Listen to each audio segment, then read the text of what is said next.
আসসালামু আলাইকুম। আশা করি সকলে ভালো আছো। আজকে আমরা যে প্রশ্নটি নিয়ে আলোচনা করব সেটি হচ্ছে স্টার্ক ও আইনস্টাইনের আলোক রাসায়নিক তুল্যতা সূত্র, অথবা প্রশ্নটা আরেকটা ভাবে আসতে পারে যে আলোক রাসায়নিক রাসায়নিক তুল্যতা সূত্রটির বিবৃতি ও এর সীমাবদ্ধতা আলোচনা করো। এই আলোক রাসায়নিক তুল্যতা সূত্রটা প্রণয়ন করছে কি? স্টার্ক ও আইনস্টাইন, তাদের দুজনের নামেও আসতে পারে। প্রথমে হচ্ছে যে আমাদের আলোক রাসায়নিক তুল্যতা সূত্র কি? আলোক রাসায়নিক তুল্যতা সূত্রটা হচ্ছে কোন পদার্থ আলোক রাসায়নিক বিক্রিয়ায় যদি অংশগ্রহণ করে তাহলে তার শোষিত আলোকের 1 কোয়ান্টা শক্তি একটা মাত্র অণুর বিয়োজন ঘটাতে পারে। যতটুকু আলো শোষণ করবে তার 1 কোয়ান্টা শক্তি একটা মাত্র অণুর বিয়োজন ঘটাতে পারে। তাহলে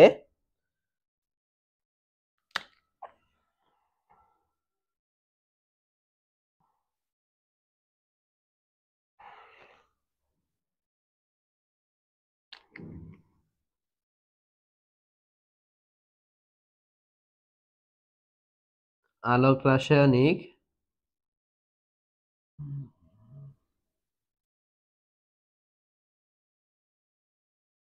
তুল্যতা সূত্রটি হলো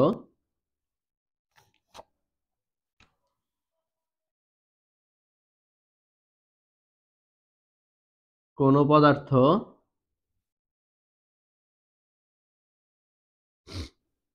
আলোক রাসায়নিক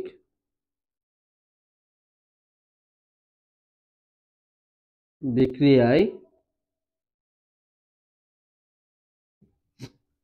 কোন পদার্থ আলোক রাসায়নিক বিক্রিয়ায় অংশগ্রহণ করলে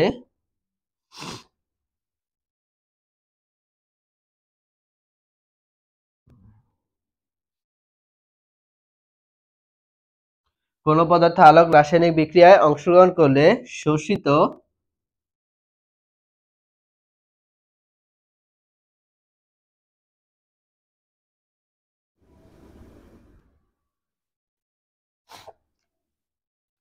এক কোয়ান্টা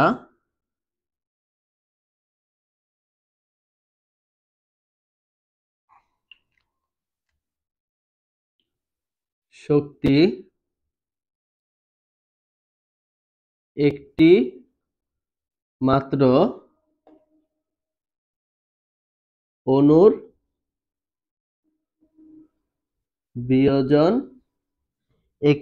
অণুর বিয়োজন ঘটাতে পারে।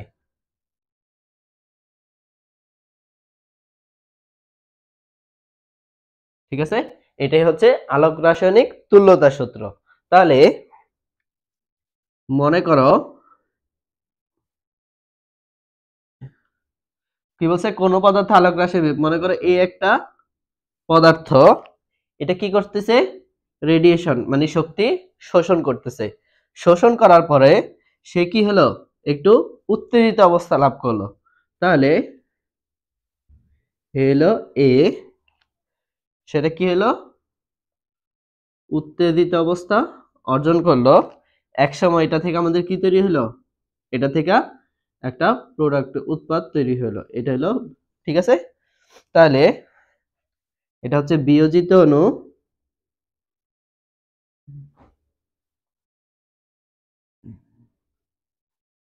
এটা হচ্ছে বিয়োজিত অণু, আর এটা হলো কি আমাদের উত্তেজিত অণু।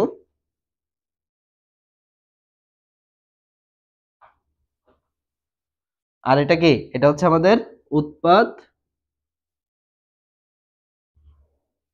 অণু। তাহলে কি লিখতে পারি? চিত্র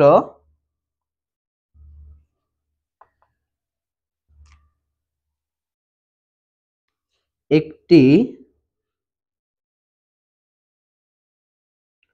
ফোটন শোষিত হয়ে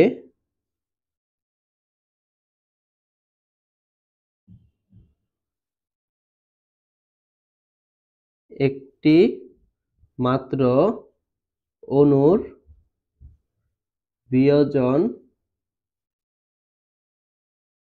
ঘটায়। এখানে কি? একটি ফোটন শোষিত হয়ে একটি মাত্র অণুর বিয়োজন ঘটায়, এটাই আমরা কি এই চিত্রের মাধ্যমে দেখতে পাচ্ছি। তাহলে আমরা কি লিখতে পারি? এ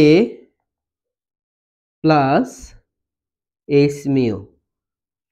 ঠিক আছে, এইচ মিউ শক্তি শোষণ করে আমাদের কি তৈরি হয়েছে, বি একটা প্রোডাক্ট উৎপন্ন হলো। তাহলে আমরা কি বলতে পারি, আমরা বলতে পারি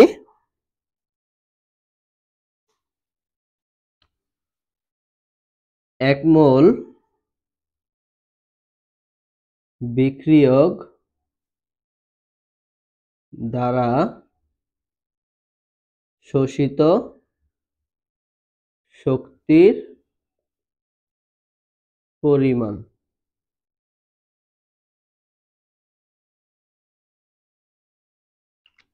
1 মোল বিক্রিয়ক দ্বারা শোষিত শক্তির পরিমাণ E equal to N H mu, যেখানে আমাদের এইচ মিউ কি, এইচ মিউটা হচ্ছে কোয়ান্টাম শক্তি, এইচ মিউ। এটার সঙ্গে যদি আমি এন অণুর সংখ্যা গুণ করে দিই, তাহলে 1 মোল বিক্রিয়ক অণুর মধ্যে যতটুকু শক্তি আছে সেটার পরিমাণ পাবো। এখানে এনটা কি আমাদের অ্যাভোগাড্রো সংখ্যা, তাহলে আমি সাইড নোট দিব, এন সমান অ্যাভোগাড্রো সংখ্যা কত, 6.023 ইন্টু 10⁻23। এইচ হচ্ছে আমাদের প্লাঙ্কের ধ্রুবক, এটা যদি আমরা জুল সেকেন্ড এককে দিই 6.626 বা 6.625 ইন্টু 10⁻34, এটা হয় জুল সেকেন্ড এককে।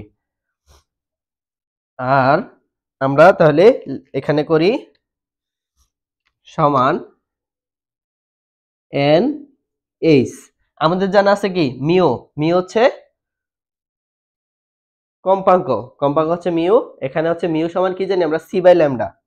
মিউ সমান আমি যদি বসায় দিই সি বাই ল্যামডা, যেখানে সি হচ্ছে কি আলোর বেগ, 3 ইন্টু 10⁸ মিটার পার সেকেন্ড। তাহলে আমি শুধু এখানে মানগুলা বসায় দিলে 1 মোল বিক্রিয়ক দ্বারা শোষিত শক্তির পরিমাণ পেয়ে যাব। তাহলে এন এর মান কত, 6.023 ইন্টু 10⁻23। আচ্ছা, সিটা আমি এই পাশে লিখি, 3 into 10⁸ ms inverse 1 into H এর মান হচ্ছে কি 6.625 ইন্টু 10⁻34 ইন্টু সি এর মান কত, 3 ইন্টু 10⁸, আর নিচে হচ্ছে আমার কি ল্যামডা। এটার একক কি আসবে, এটার একক আসবে আমার জুল পার মোল, এটার একক আসবে আমাদের জুল পার মোল। তাহলে আমি যদি ক্যালকুলেশন করি, ক্যালকুলেশনটা কি আসবে, ই সমান নিচে হচ্ছে আমার ল্যামডা, আর পুরাটার টার্ম যদি আমি গুণ করি তাহলে আমাদের মান আসে 0.1197 জুল পার মোল। তার মানে এখন আমরা কি করতে পারি, যে এই প্রতি অণু যেই পরিমাণ শক্তি শোষণ করে সেটাইকে বলা কি 1 আইনস্টাইন বলা যায়। তাহলে আমরা বলতে পারি কি প্রতি মোল অণু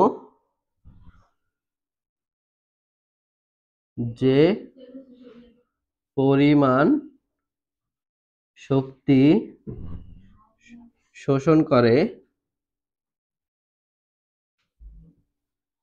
তাকে 1 আইনস্টাইন বলে। ঠিক আছে, এটাই হচ্ছে আমাদের আলোক রাসায়নিক তুল্যতা সূত্রের বিবৃতি। এখন যদি আমরা এর সীমাবদ্ধতা দেখি, এই যে এতটুকু হচ্ছে আমাদের বিবৃতি। এখন আমরা এটা সীমাবদ্ধতা দেখি, সীমাবদ্ধতাটা হচ্ছে বাংলা লেখা বেশি। তোমাদের মেইন জাস্ট 3টা পয়েন্ট আছে, 3টা পয়েন্ট একটু বলে দিচ্ছি, আর ছবিটা তোমার আমাদের গ্রুপের মধ্যে আপলোড করে দেওয়া হবে, তোমরা ওইখান থেকে দেখে নিবা।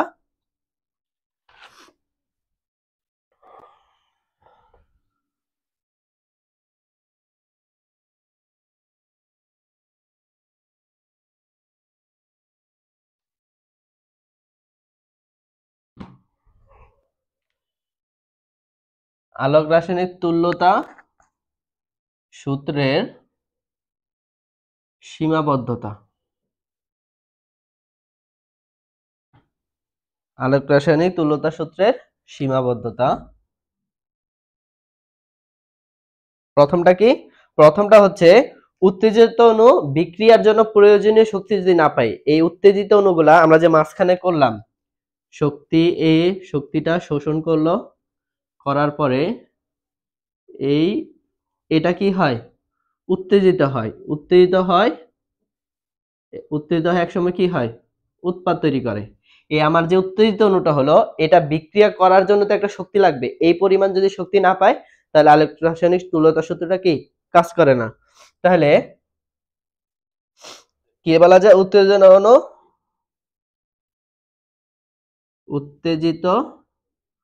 অণু বিক্রিয়ার জন্য প্রয়োজনীয় উত্তেজিত অণু বিক্রিয়ার জন্য প্রয়োজনীয় শক্তি না পাওয়া।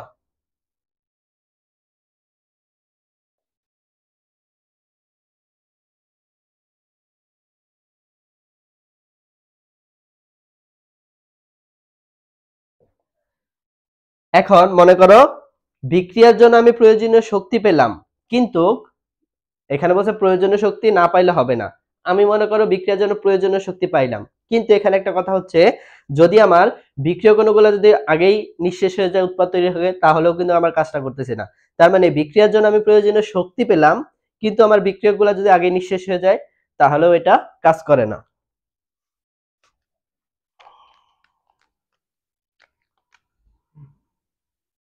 তাহলে বিক্রিয়ার সুযোগ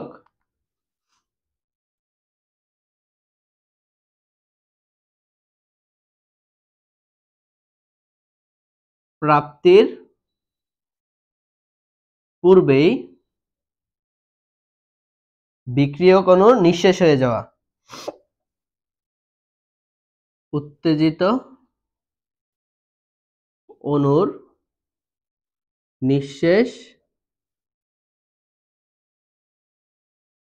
হয়ে যাওয়া। এই যে আমি শক্তি অর্জন করে উত্তেজিত হলাম, এখন আমি উৎপাদ তৈরির মতো আমি শক্তি পেলাম, কিন্তু উৎপাদ তৈরির শক্তি পাইতে পাইতেই তার মধ্যে যদি আমার উত্তেজিত অণুটা যদি আবার শক্তি হারায় ফেলে, নিঃশেষ হয়ে যায়, তাহলে আমি উৎপাদে যেতে পারবো না। এটাই বলছে যে বিক্রিয়ার সুযোগ প্রাপ্তির পূর্বেই উত্তেজিত অণুর নিঃশেষ হয়ে যাওয়া। 3 নাম্বার পয়েন্ট,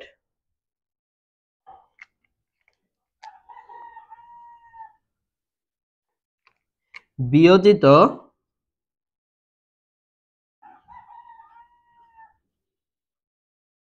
অণুসমূহের